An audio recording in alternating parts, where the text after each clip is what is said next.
오늘 본문은 우리가 너무나 잘 아는 내용이죠. 하나님께서 아브라함을 시험하시는 이야기입니다. 그런데 또한 이 본문은 이삭의 희생제사에 대한 이야기이기도 합니다. 이삭의 순종은 예수 그리스도의 순종을 예표하는 겁니다. 때문에 학자들은 이 창세기 22장을 구약의 갈보리 사건이라는 별칭을 붙였습니다. 이처럼 창세기 22장은 아브라함에게도 그리고 이삭에게도 그리고 오늘날의 저희들에게도 참 중요한 교훈을 던져주는 말씀입니다. 이 창세기 22장을 통해서 우리는 표면적으로는 아브라함과 이삭의 순종과 믿음을 배웁니다. 그리고 근본적으로는 하나님을 예배할 때에는 희생의 피가 요구된다는 사실을 알 수 있습니다. 그리고 더 나아가서 궁극적으로는 그 희생의 피를 하나님의 독생자이신 예수 그리스도를 통해서 흘리실 것을 예표한 사건이라는 것을 우리는 기억해야 합니다. 참 놀라운 것은 하나님께서는 아브라함의 독자 이삭은 살려주셨으나 죄인의 구원을 위해서 당신의 독자이신 예수 그리스도는 죽게 하셨습니다.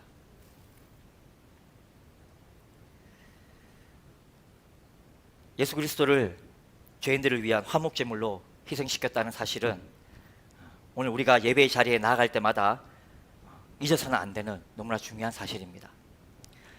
이 부분을 제가 조금 더 단호하게 말씀드리자면 예수를 주라 시인하고 고백하는 예배자라면 삶의 어떤 상황과 또 어떤 이유에서라도 예배하지 못할 만한 동기는 어떤 것도 없어야 합니다. 함께 요한복음 4장 23절을 함께 읽어보실까요? 시작. 아버지께 참되게 예배하는 자들은 영과 진리로 예배할 때가 오나니 곧 이때라. 아버지께서는 자기에게 이렇게 예배하는 자들을 찾으시느니라. 아멘. 오늘 이 말씀을 의지하여 제가 여러분들에게 담대히 선포합니다. 하나님 아버지는 세상의 다른 그 어떤 것이 아닌 바로 하나님 당신 자신에게 그리고 내 이성과 내 감정과 또는 내 경험과 내 상태, 내 상황이 아닌 영과 진리로 그리고 예배의 규모나 분위기가 아닌 그런 조건에 상관없이 예배하는 자들을 찾으신다는 것입니다. 할렐루야. 오늘 이 하나만큼은 오늘 우리 마음판에 그냥 깊이 새겨버리기를 간절히 소망합니다.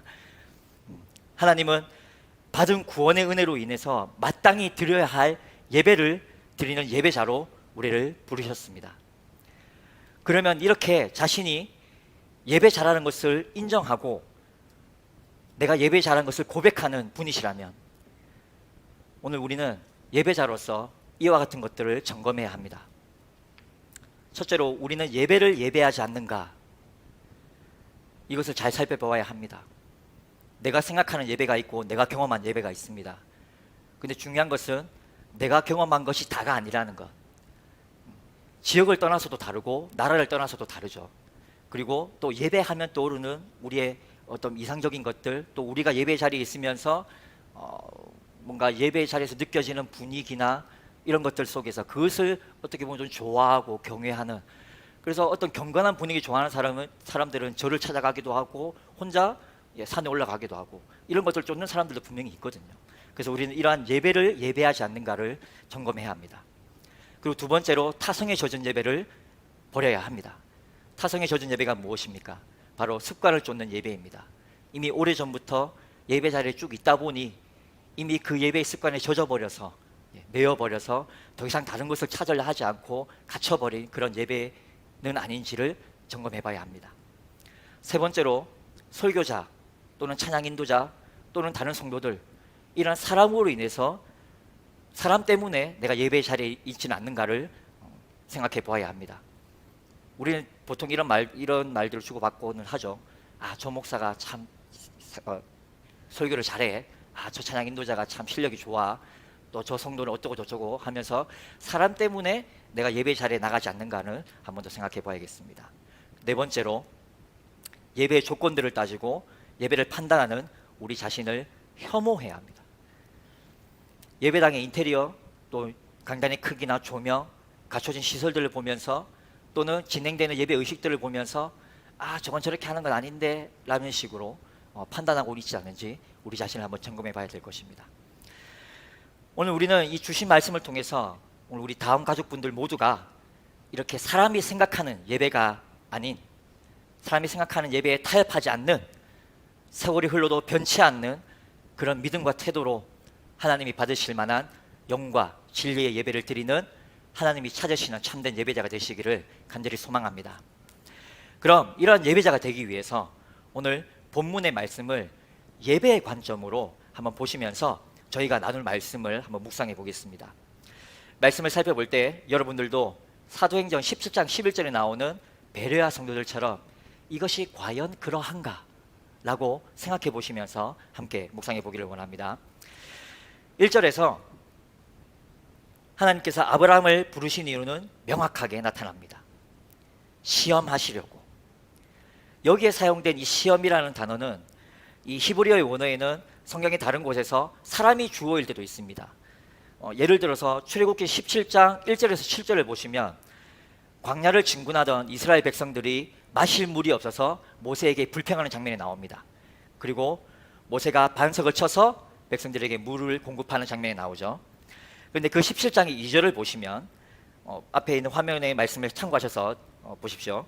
모세가 자신에게 불평하는 백성들에게 너희가 어찌하여 여호와를 시험하느냐라고 합니다. 너희가 여호와를 시험한다. 그리고 출애굽기 17장 7절을 또 다시 보시면 이 백성들이 여호와를 시험했던 이유가 여기에 있습니다. 여호와께서 우리 중에 계신가 안 계신가를 알기 위해서 백성들이 하나님을 시험합니다. 그래서 여기서는 시험의 주체가 사람이 되어서 이렇게 하나님을 시험한다고 되어 있죠. 그런데 모세는 신명기 6장 16절에 이와 같이 말합니다. 너희가 마사에서 시험한 것 같이 너희의 하나님을 시험하지 말고, 지금 17장 7절에 보시면 마사는 곧 무리바입니다. 그래서 신명기 6장 16절의 이 말씀은 모세가 바로 출애굽기 17장에서 있었던 이 일들을 기억하고 이스라엘 백성들에게 경고하고 명령하는 겁니다. 너희가 마사에서 하나님을 시험하였던 것처럼 그렇게 시험하지 마, 하나님을 시험하면 안 되라고 단호하게 명령하고 있는 것이죠. 예수님께서도 마태복음 4장 7절을 보시면 주 너의 하나님을 시험하지 말라 하였느니라고 얘기하시면서 이 모세의 말을 인용하고 계십니다.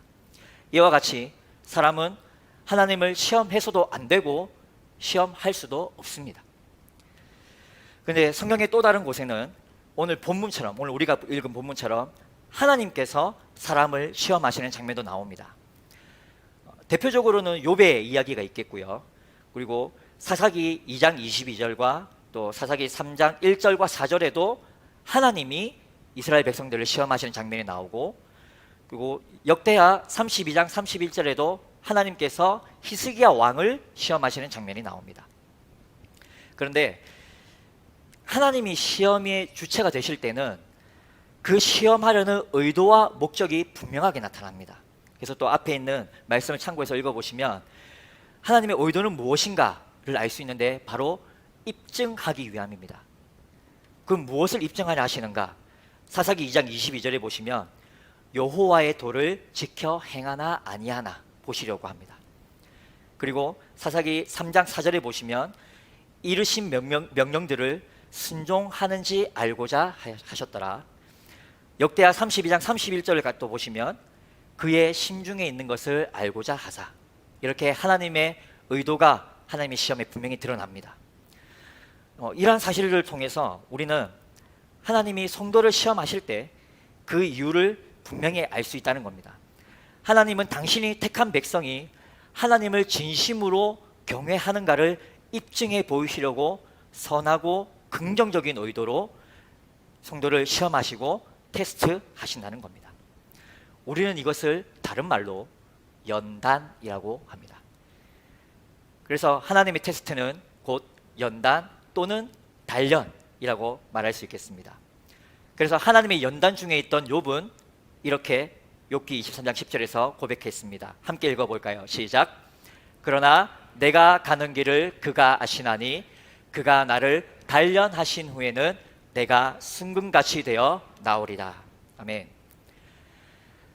그래서 테스트와 연단의 목적은 통과하지 못했을 때, 이 테스트를 통과하지 못했을 때의 저주와 어떤 책망보다 택한 백성에게 하나님을 더 잘 알게 하시려고, 그리고 하나님을 더 잘 깨닫게 하시려고 하는 것, 그리고 그가 하나님을 더 경외하고 그의 믿음을 더 굳게 하기 위한 것에 무게가 실려 있다는 것을 여러분들 기억하시기 원합니다.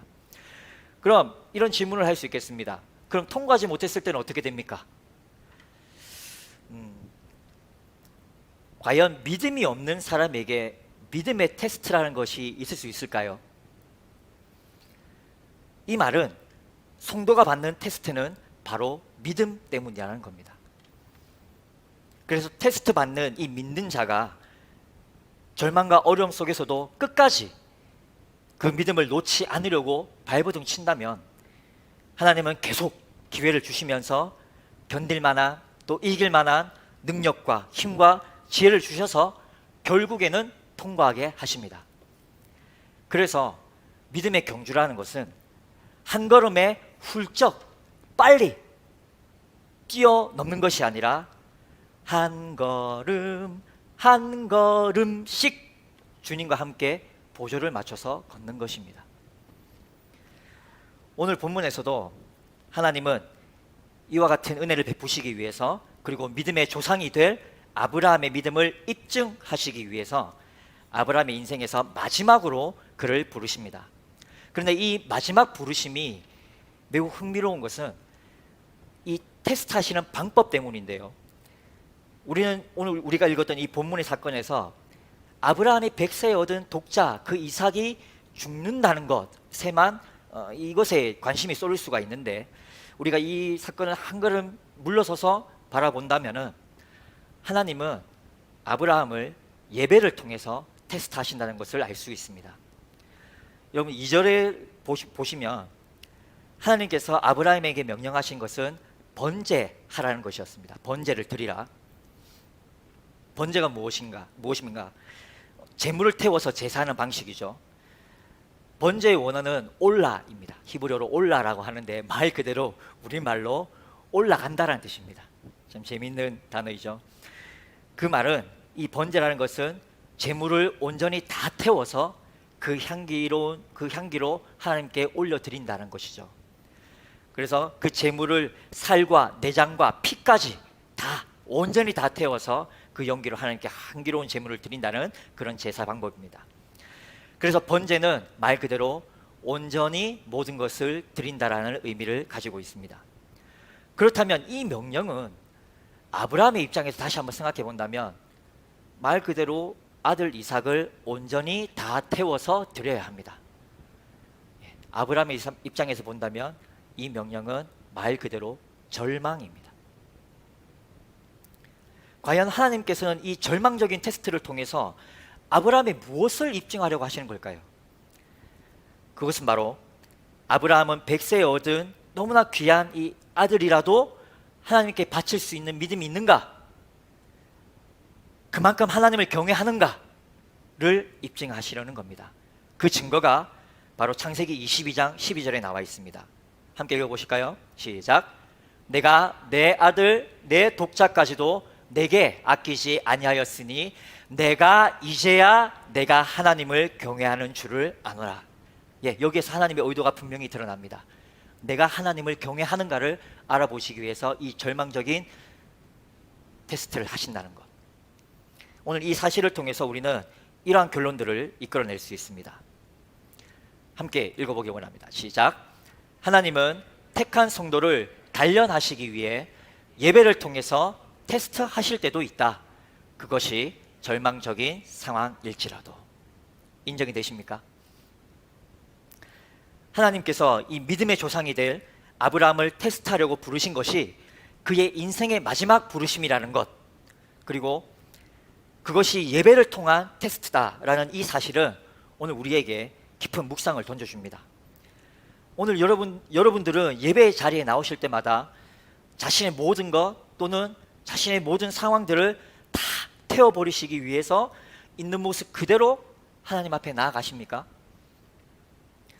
우리는 보통 나로 하여금 예배에 집중할 수 없게 하는, 그리고 우리가 붙잡고 있는 어떤 절망적인 사건들이나 상황들, 그리고 그런 문제들을 뒤로 돌려놓고 숨겨놓은 채 하나님 앞에 나올 때가 많습니다.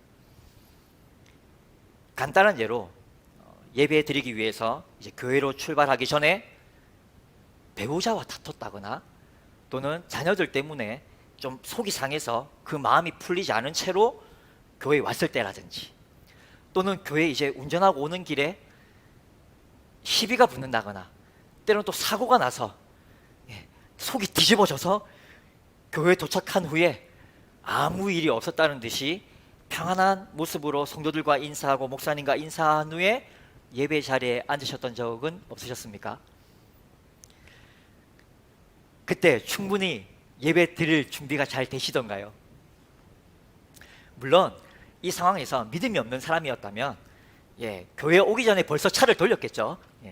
아니면 아예 교회 갈 생각조차 하지 않았을 겁니다. 그래도 우리는 우리의 직분 때문에, 또는 맡은 역할 때문에, 또는 예배 드려야 된다, 그래도 예배 드려야 돼 라는 이런 믿음 때문에 자리에는 앉았는데 오는 길에 일어난 상황들이 계속 머릿속에 떠오릅니다. 그리고 그것 때문에 마음이 진정이 안 되고 마음이 그것이 정리가 안 돼서 예배에 힘든 적이 참 많지 않았습니까? 우리는 보통 이런 상황에서 이런 사건들을 애써 잊으려고 하고 애써 숨기려고 한 채 하나님 앞에 나오려고 할 때가 많다는 것입니다. 그리고 이보다 더 절망적인 사건들을, 절망적인 상황들을 겪는다면 때로는 우리는 아예 하나님에게도조차 등을 돌리고 예배 자리에 나오지 않을 때도 있습니다. 하나님을 원망하면서 말이죠. 마태복음 11장 28절에 보시면 예수님께서 수고하고 무거운 짐진 자들에게 내게 와서 그 짐을 내려놓고 쉬어라 라고 하신 이 말씀은 우리의 짐을 뒤로 숨겨놓고 나에게 아무런 짐이 없는 것처럼 나와 라는 이 말씀이 아닙니다. 너의 짐을 내 앞에, 예수님 앞에 내려놓고 쉬라는 겁니다. 여러분, 오늘 지금 이 시간 교회 오시기 전에 이런저런 일들로 마음이 무거운 상태에서, 또는 절망적인 상황이 있는 그 상태 그대로 오늘 이 자리에 나오셨습니까? 괜찮습니다. 그 마음 그대로 하나님 앞에 나아가시면 됩니다. 그리고 자신의 상황을 놓고 오늘 기도하시기 바랍니다. 주님, 오늘 교회 오기 전에 이런저런 일들이 있었어요. 주님, 이번 주 나는 너무나 절망적인 사건들을 겪었어요. 솔직히 이것 때문에 마음이 진정도 안 되고 예배에 집중도 안 됩니다. 이런 마음으로 예배 드린다고 앉아있는 내 모습이 가식적이게까지 보이기도 합니다. 하나님, 어떻게 해야 됩니까? 하나님 정말 살아계시죠? 하나님, 그렇다면 오늘 나를 도와주십시오.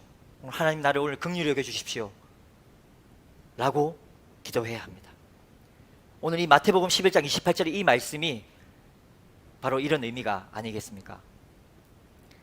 이처럼 하나님께서 예배를 통해서 성도의 믿음을 입증하기 위해 성도를 테스트하신다는 것은 예배 드릴 수 없게 하는, 또는 예배 드리기 힘들게 하는 그런 절망적인 상황 속에서도 타협하지 않는 예배를 드려야 한다는 것을 요구합니다. 그리고 그렇게 예배하는 자에게 그것에 합당한 태도를 필요로 하게 합니다. 그렇다면 오늘 이 말씀을 통해서 과연 아브라함은 이런 절망적인 테스트에 어떠한 태도로 순종하며 나아갔는지를 조금 더 구체적으로 살펴보도록 하겠습니다. 타협하지 않는 예배를 드리기 위해서 첫 번째로 아브라함은 철저히 정성을 다해서 예배를 준비했습니다. 3절을 보시면 아브라함은 즉각적인 순종의 체배를 갖추는 모습을 보여주고 있습니다. 하나님의 명령을 받은, 내 사랑하는 독자 아들을 번제로 드리라는 이 명령을 받은 아브라함은 그 명령을 받고 그 다음날 바로 아침 일찍 일어났습니다.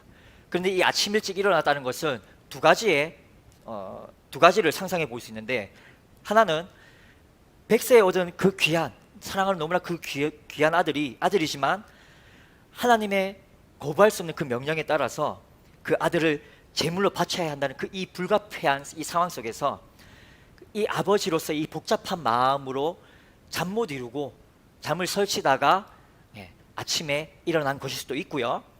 또는 두 번째로 자신에게 주어진 이 하나님의 기대와 이 요구가 인간적으로는 다 이해할 수 없음에도 불구하고 하나님의 명령 앞에 자기 자신을 철저하게 복종시키기 위해서 오히려 더 적극적으로 의지적으로 자기 자신을 독려하면서 아침에 일찍 일어난 것일 수도 있습니다. 그런데 중요한 것은 어떠한 이유에서든지 아브라함은 지금 자신이 처한 이 상황에서 하나님의 명령에 순종하기 위해서 자신이 스스로 때를 정했다는 겁니다. 정한 시간에 출발하기 위해서 아침에 일찍이 일어나서 말에 안장을 지었습니다. 그리고 두 종과 이삭을 데리고 가서 제사에 필요한 나무를 준비했습니다. 그리고 준비가 끝난 후에 지체 없이 바로 출발했습니다. 근데 왜 이러한 준비가 필요했을까요? 여러분, 아브라함 시대 때에 이 이스라엘 백성들은 이 한 번의 예배, 한 번의 이 희생 제사를 드리기 위해서 정말로 많은 오랜 시간과 체력과 정성을 들여야 했습니다. 앞서 말씀드린 이 번제를 다시 한번 떠올려 보시겠습니다. 희생 동물을 죽여서 살과 내장과 뼈를 발라내고 피를 다 쏟아내게 하고 똥과 그 더러운 나머지 것들을 다 따로 구분해서 제물을 준비해야 했습니다. 그리고 그 제물을 태울 단이 있어야 했겠죠. 그런데 오늘 우리가 읽은 본문처럼 단이 없는 경우라면 그 단을 쌓아야 했습니다. 오늘 저희가 읽지 않았지만 출애굽기 22장 9절 그 후반절을 보시면 제단을 쌓고 라는 표현이 있습니다. 이 제단을 쌓는다는 표현은 구약에서 나타나는 대표적인 예배의 표현입니다. 근데 이 제단을 쌓는다는 것이 말이야 쉬운 것이지, 당시에 이 제단을 쌓는다는 것을 여러분 머릿속에 한번 상상해 보십시오. 주위에 있는 돌들을 찾아다녀야 했습니다. 그리고 그 돌들을 작은 돌들이었을까요? 성인이 이렇게 낑낑거리면서 들고 다닐 정도의 돌이었을 겁니다. 그리고 그 돌들이 한두 개가 아니라 그 희생 제물을 죽이기 위해서 꽤나 많은 양의 돌들을 찾아와야 했을 것입니다.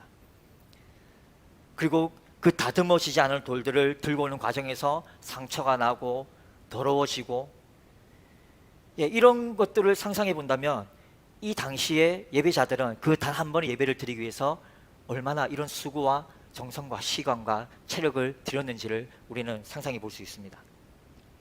그만큼 이 과정이, 한 번의 제사를 드리는 이 과정이 그만큼 순탄치 않았다는 것입니다.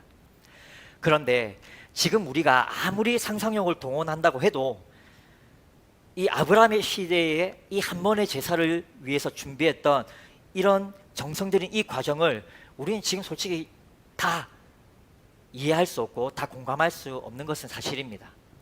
그럼에도 불구하고 오늘 우리는 이 시간과 물질과 체력뿐만이 아니라 우리의 마음과 우리의 생각과 우리의 입술의 말과 그리고 행동과 우리의 습관과 더 나아가서 우리의 전 인격을 다해서 정성스러운 태도로 그 마음가짐으로 예배를 준비해야 한다는 이 사실은 분명히 가슴속에 기억해야 하는 것입니다.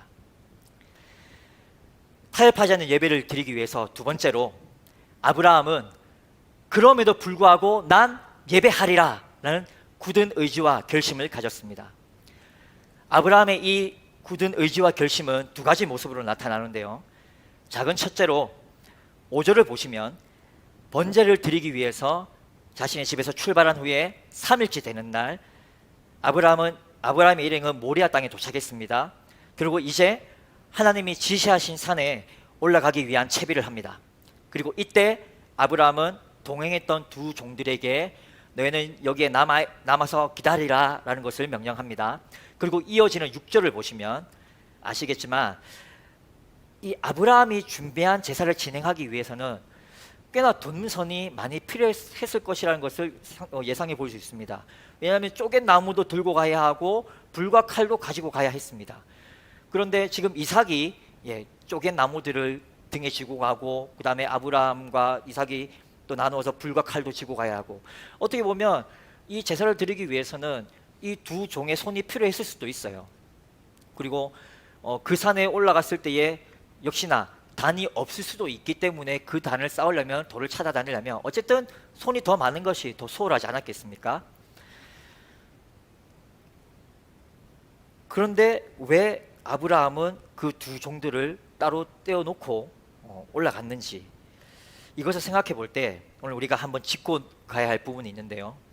그것은 지금 아브라함이 드리려는 이 제사의 제물이 자신의 아들이라는 이 사실은 오직 아브라함만이 알고 있다는 겁니다. 두 종과 이삭은 지금 모릅니다. 그런데 만약 이 두 종들이 아브라함이 제사하는 곳까지 따라가서 자신의 주인이 자신의 아들을 번제로 드리려고 그 제물을 잡으려고 하는 그 모습을 봤을 때 그 종들이 어떻게 반응했겠습니까? 미쳤어요, 안 됩니다 하고 다급하게만 말렸겠죠.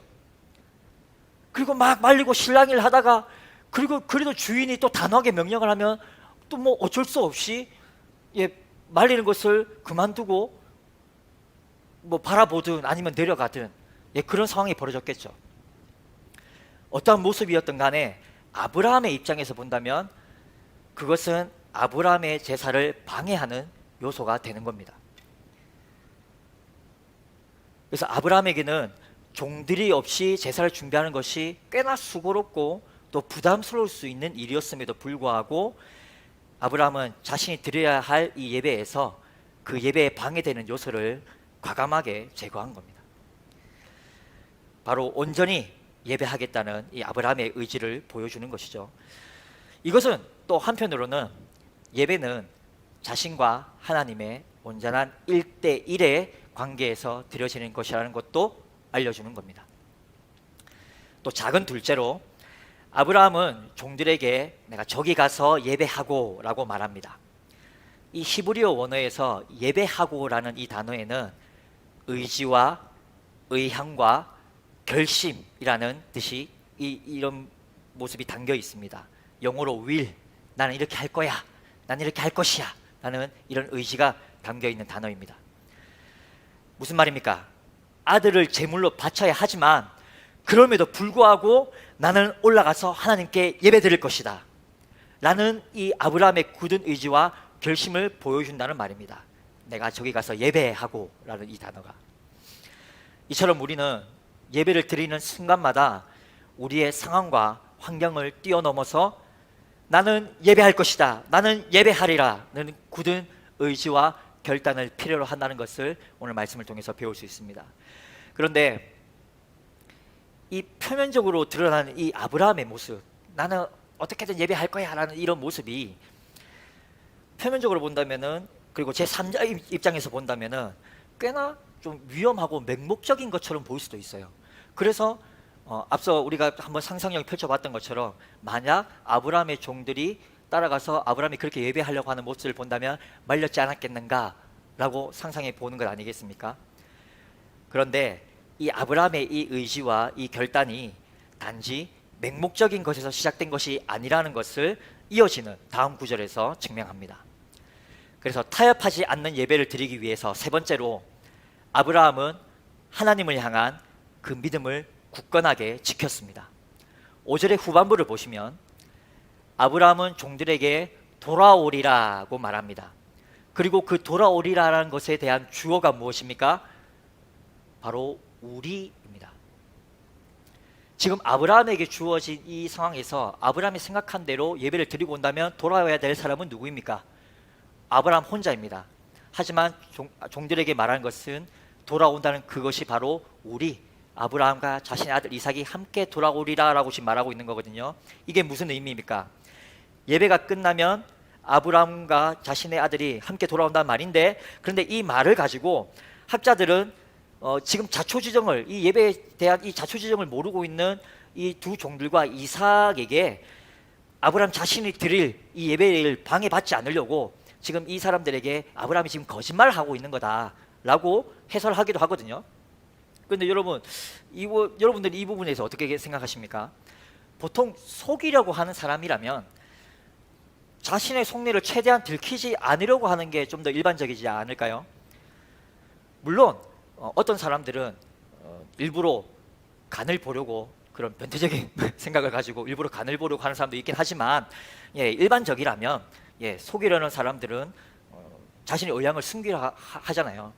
그래서 만약에 아브라함이 종들에게 이 사실을 숨기려고 했다면 그냥 나는 예배하고 올게 라고 그냥 가볍게 둘러댔을 수도 있거든요. 하지만 단호하게 우리가 돌아오겠다고 단호하게 얘기한다는 겁니다.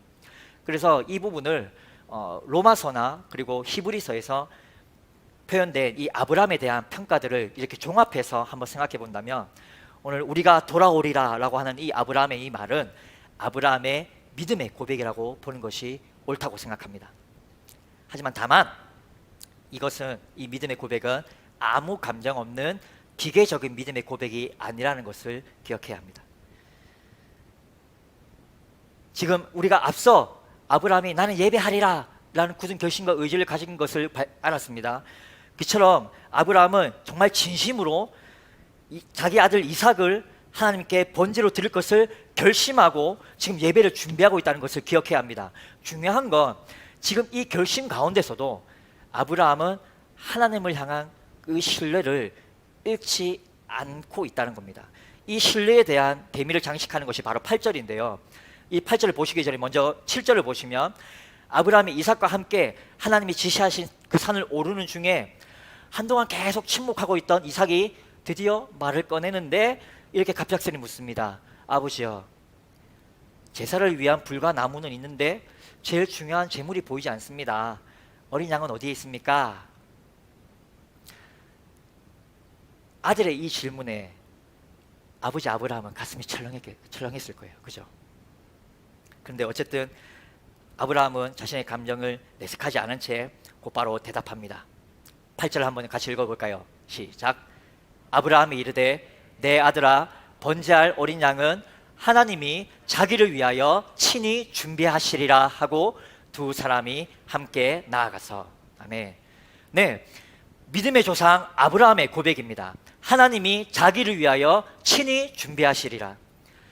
이 고백은 모든 것의 주관자가 되시는 하나님에 대한 고백입니다. 그리고 그분의 약속을 믿고 신뢰하고 의지하는 고백입니다. 여호와 하나님께서는 말씀하신 대로 이루신다라는 것을 아브라함은 이미 경험한 사람입니다. 그 증거가 바로 이삭 아니겠습니까? 말씀대로 이루시는 하나님의 이 또 다른 약속이 무엇입니까? 창세기 17장 1절에서 8절 한번 보시면, 아브라함은 민족의 아버지가 될 것이며 아브라함으로 심히 번성하고 창대하게 하시겠다라고 하나님 약속하셨습니다. 그리고 하나님은 창세기 17장 19절에서 이 약속을 말씀 보여주시죠. 이 약속을 없습니까? 죄송합니다. 창세기 17장 19절에서 하나님은 아브라함에게 이 약속을 이삭을 통해서 이 언약을 세우시겠다고 약속하셨거든요. 그러면 이 이삭은 하나님이 약속을 지키시고 이루신다는 하나님의 징조이면서 하나님의 증거라는 말입니다. 그런데 그런 이삭이 죽으면 하나님이 이 약속은 지켜줄 수 없는 것이잖아요. 그러면 약속을 지키시는 하나님을 경험했던 이 아브라함이 바랄 수 없는 중에도 바랄 수 있는 것이 무엇이었겠습니까? 이삭이 번제물로 다 태워져도 하나님이 약속하신 대로 다시 살려주시든지 아니면 이삭을 죽이지 않으시든지, 하나님이 자기를 위하여 준비하시리라는 이 믿음의 고백이 바로 이러한 것에서 증명되어지는 겁니다. 그가 준비하시리라, 이 22장 뒷절에 나오는 바로 여호와 이레라는 말은 자신을 나타내신 하나님, 그리고 준비하시는 하나님, 그리고 일하시는 하나님이라는 뜻이거든요. 아브라함은 이런 하나님을 바로 신뢰했다는 겁니다. 실제로 하나님은 자신을 위해서 그리고 아브라함을 위해서 순양을 준비하셨습니다. 근데 이 순양이 갑자기 어떻게 나타났을까요? 없던 것이 갑자기 뿅 하고 나타났을까요? 저는 항상 이것을 보면서 이런 상상을 펼쳐봤습니다. 우리가 봤던 지금 앞절에 6절 7절에서 아브라함과 이삭이 이제 하나님이 지시하신 산에 제사 드리기 위해서 올라가고 있는 중에 이 산에 오르는 길의 이 반대편에 그래서 하나님께서는 순양을 미리 준비하시고 그 순양이 위로 올라가게 하지 않았을까? 그래서 제3자 입장에서 멀리서 본다면 이 산을 오르는데 한 곳에서는 아브라함과 이삭이 올라가고 있고 한 곳에서는 양이 따라 올라가고 있는 거예요. 다만 아브라함과 이삭은 인간이기 때문에 그 반대편의 상황을 보지 못했을 뿐이죠. 이런 재미있는 상상을 해본다 하더라도 분명한 것은 하나님은 지금 그 똑같은 한 순간에 그 한 지점에서 하나님은 분명히 일하고 계셨다는 겁니다. 하나님은 분명히 준비하고 계셨다는 겁니다. 다만 우리 인간이 한계로 인해서 그것을 바라보지 못할 뿐 그 순간에 하나님은 분명히 일하고 계셨다는 것. 그리고 아브라함은 자신에게 주어진 이 절망적인 현실 속에서도 일하시고 준비하시는 그 하나님을 믿고 신뢰한 사람이었다는 겁니다. 사랑하는 다음 가족 여러분, 오늘 이 사실이 오늘 저와 여러분들의 이 믿음에 정말 큰 도전이 되기를 간절히 소망합니다. 이제 말씀을 정리하겠습니다. 오늘 우리는 너무나 잘 알고 있는 이 창세기 22장의 이야기를 통해서 하나님은 당신이 택한 성도를 단련하시고 연단하시기 위해서 예배를 통해 그를 테스트하실 때도 있다라는 것을 알았습니다. 그래서 성도는 기쁠 때든지 슬플 때든지 그리고 행복할 때든지 절망적일 때든지 자신의 감정과 상황에 타협하지 않고 구원받은 그 은혜 안에서 마땅히 드려야 할 예배를 드려야 한다고 오늘 말씀드렸습니다. 여러분, 오늘 기도하는 가운데 오늘 나 자신의 예배를 한번 점검해 봅시다. 첫째로 예배를 준비하는 나의 태도가 어떠한지 한번 점검해 봅시다. 주일 한 번의 예배를 드리기 위해서 주일 전날을 어떻게 준비합니까? 한 주간의 삶을 어떻게 살아가십니까? 그리고 그 예배를 한 번의 예배를 드리기 위해서 최적의 컨디션을 유지하기 위해서 시간과 물질과 체력을 어떻게 관리하고 준비하고 계십니까? 여러분들 그것을 잘 준비하고 계신다면 여러분들의 그 몸부림침을 통해서 하나님이 여러분들이 드린 그 예배를 정말로 기뻐하시기를 간절히 소망합니다. 두 번째로 여러분들이 예배의 자리에 나가시기 전에 이전에 예배의 걸림돌이 되었던 것들을 경험한 것이 있다면 자신의 말과 행동을 더욱더 조심하면서 그 예배에 방해되는 요소들을 제거하고 무릇 지킬 만한 것보다 내 마음을 지키려고 몸부림치면서 그럼에도 불구하고 나는 하나님을 예배하리라 라는 이 결심과 굳은 의지와 결단으로 여러분들 예배의 자리에 나가시기 바랍니다. 만약에 그렇게 하심으로써 여러분들의 몸부림침으로 하나님의 마음을 정말 시원케 해드리는 그런 냉수 한 모금과 같은 예배자가 되시기를 간절히 소망합니다. 세 번째로 모든 것의 주인 되시며 인생과 역사를 주관하시는 그 하나님께서 오늘 이 먼지보다 못한 내 삶도 지켜주시고 인도해 주시며 내 호흡이 다하는 그날까지 나와 함께 해주심을 믿으신다면 여러분들의 그 고백하신 대로 그리고 여러분들의 그 믿음대로 하나님께서 여러분들의 삶에 하나님 자신을 보이시면서 하나님이 준비해 주시면서 그리고 하나님이 함께 해주실 것을 믿습니다. 오늘 우리 다음 가족 모두가 이러한 믿음 안에서 하나님께 타협하지 않는 예배를 드리는 참된 예배자가 되시기를 원하고 바라고 기도하겠습니다.